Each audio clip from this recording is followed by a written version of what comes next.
hadir? Hadir semua? Ya. Siapa yang tidak hadir? Dini Juliana Putri? Ya. Apa kabarnya? Sudah siap kita mulai belajar? Ya. Sudah siap? Tolong dikeluarkan buku pembelajaran dan hari ini sejarah kebudayaan. Sejarah kebudayaan Islam. Nah, materi baru kita pada hari ini tentang kebijakan Khalifah Ulama Rasyidin atau strategi kebijakan Ulama Rasyidin. Nah, kita mempelajari ini diharapkan kepada kamu, kepada anak-anak ibu, supaya bisa memahami, kemudian menghayati nilai-nilai positif dari Khulafaur Rasyidin. Nah, itu tujuan pembelajaran kita. Jadi Khulafaur Rasyidin itu ada berapa? Yang pertama Siddiq, yang kedua Umar bin Khattab, yang ketiga Affan, yang keempat Ali bin Abi Thalib. Minggu lalu kita sudah membahas tentang proses pengangkatan Khulafaur Rasyidin. Ya, kita sudah bahas. Kita sudah bahas tentang pengangkatan Khulafaur Rasyidin.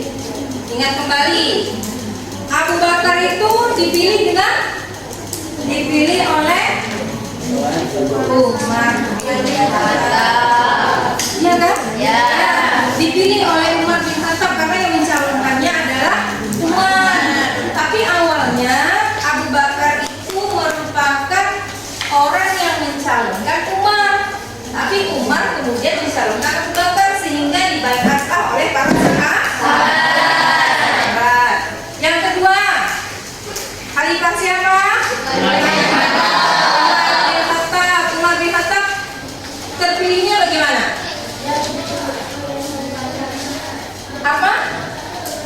Apa Fifah? Alia? Ditunjuk langsung oleh Abu Bakar. Nah, yang ketiga Utsman. Bagaimana Utsman bin Affan itu terpilih? Bagaimana Utsman bin Affan itu terpilih? Ayo, pemilihan oleh Dewan apa? Pemilihan oleh Dewan apa, Is? Dewan apa? Surot. Majelis Surot. Jangan langsung jawabnya, kan sudah dipelajari. Nah, yang keempat Ali bin sama pemilihannya dengan Utsman bin Affan. Dewan Syuro. Karena anggotanya tinggal dia lagi yang menjadi khalifah. Nah, itu materi lalu tentang terpilihnya para Khulafaur Rasyidin. Kemudian kita akan bahas tentang kebijakan ataupun strategi dakwah Khulafaur Rasyidin. Ini yang pertama. Siapa yang pertama? Khalifah Abu Bakar. Khalifah Abu Bakar gelarnya As-Siddiq. Dan kita sudah pernah membahas di awal pertama sekali tentang pengertian Khulafaur Rasyidin, biografi mereka, itu kita sudah bahas. Nah, ini merupakan kebijakan ataupun strategi yang dilakukan ketika Abu Bakar menjadi khalifah. Yang pertama apa? Perang Ridha. Apa itu perang Ridha? Murtad itu benar. Dari agama Islam.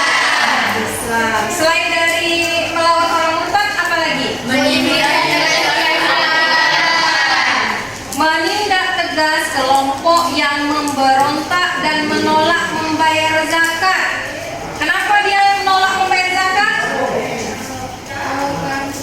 setelah wafatnya Nabi Muhammad. Dia menolak membayar zakat setelah wafatnya Nabi Muhammad dikarenakan mereka menganggap bahwasanya Islam itu ada ketika Nabi Muhammad ada. Pada saat Nabi Muhammad ada, maka dia tidak akan melakukan apa yang diajarkan di dalam Islam. Jadi seolah-olah agama itu ikut pergi dengan Nabi Muhammad Shallallahu Alaihi Wasallam. Kemudian ada lagi apa? Dikasih Al-Quran. Itu memerintahkan untuk menghindari hilangnya wahyu-wahyu akibat wafatnya para penghafal Al-Quran. Kapan para penghafal Al-Quran ini banyak yang wafat? Pada saat perang Ridha. Siapa yang menjadi ketua tim penulis Al-Quran? Zaid Sabit.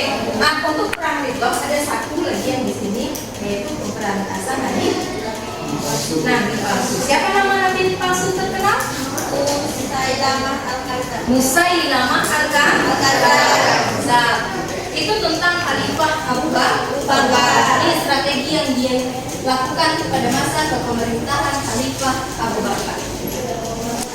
Kemudian yang kedua, Khalifah Umar bin Khattab. Khalifah Abu Bakar masa kepemerintahannya sangat singkat, 2 tahun. Berapa? 2 tahun 3 bulan 11 hari. Wafatnya karena sakit. Nah, ini untuk Umar bin Khattab. Berapa tahun masa kepemerintahan Umar? Dari tahun 634 sampai dengan 644 Masehi. Berapa tahun ini? 10 tahun. 10 tahun.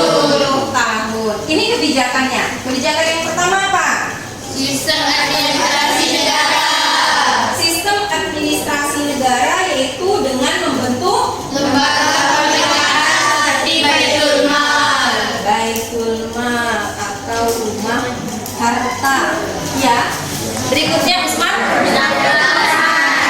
Khalifah ketiga. Utsman bin Affan ini masa kepemerintahannya lebih kurang 12 tahun dan merupakan yang paling lama. Masa kepemerintahannya yang paling lama. Terpilih dari Dewan Syuro. Sudah kita bahas kemarin. Ini kebijakan. Yang pertama, apa kebijakan yang pertama? Modifikasi mushaf Al-Quran. Yang mana membukukan Al-Quran dalam satu dialek, yaitu Quraisy, untuk mencegah perbedaan bacaan yang dapat menyebabkan perpecahan. Jadi ada bacaan yang kita kenal dalam ilmu Al-Quran qiraah sab'ah. Jadi bacanya berbeda, gurunya berbeda, sehingga muridnya akan membaca berbeda. Terjadi konflik. Atas usul siapa penyeragaman bacaan Al-Quran itu? Siapa yang mengusulkannya? Utsman bin Affan.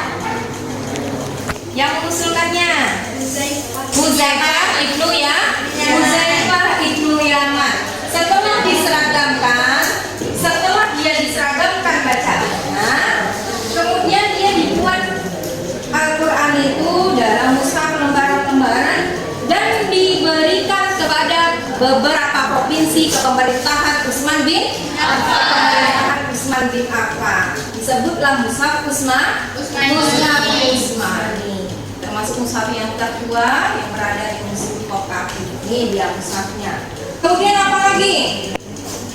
Pembangunan infrastruktur, yaitu membangun jalan, masjid dan sumur untuk kepentingan rakyat.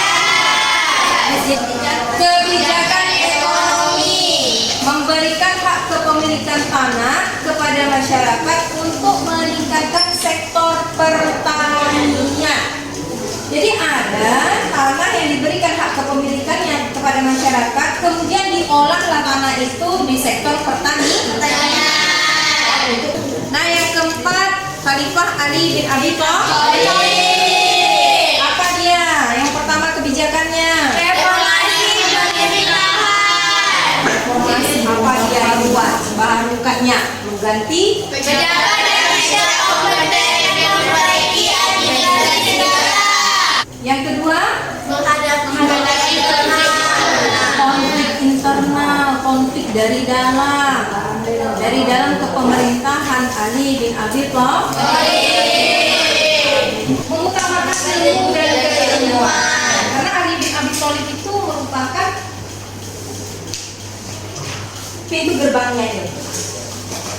Karena Ali bin Thalib itu merupakan pintu gerbang. Mendorong masyarakat untuk memperdalam ilmu agama dan filsafat. Juga pada masa Ali bin Abi Thalib, ilmu bahasa Arab, yaitu ilmu nahwu dan sorf. Jadi ilmu itu ibrohnya untuk kita, sehingga adanya ilmu bahasa Arab sampai sekarang kita bisa tahu dengan bahasa Arab. Kalau tidak ada ini bisa kita tahu bahasa Arab, nah? Iya.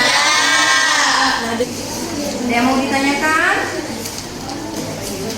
Ada yang mau ditanyakan, silakan. Apa? Lihat ya. Apa yang dilakukan Umar bin Khattab setelah memulihkan Khalid bin Walid dari jabatannya? Ya, itu pada saat penaklukan. Ini Khalifah Umar bin Khattab dalam ekspansi wilayah Islam menaklukkan Persia, Mesir dan wilayah Syam dari kekaisaran Romawi. Nah, pada masa itu dia memecat Khalid bin Walid dalam sebagai ketua panglima yang dikirim pada masa kepemerintahan Abu Bakar. Tapi maksud dia itu karena memilih Ubaidah untuk melanjutkan kepemerintahan Khalid bin Walid, yaitu Ubaidah bin Jarrah. Jadi sebenarnya kan dia mencopotnya itu untuk menggantikan Ubaidah bin Jarrah.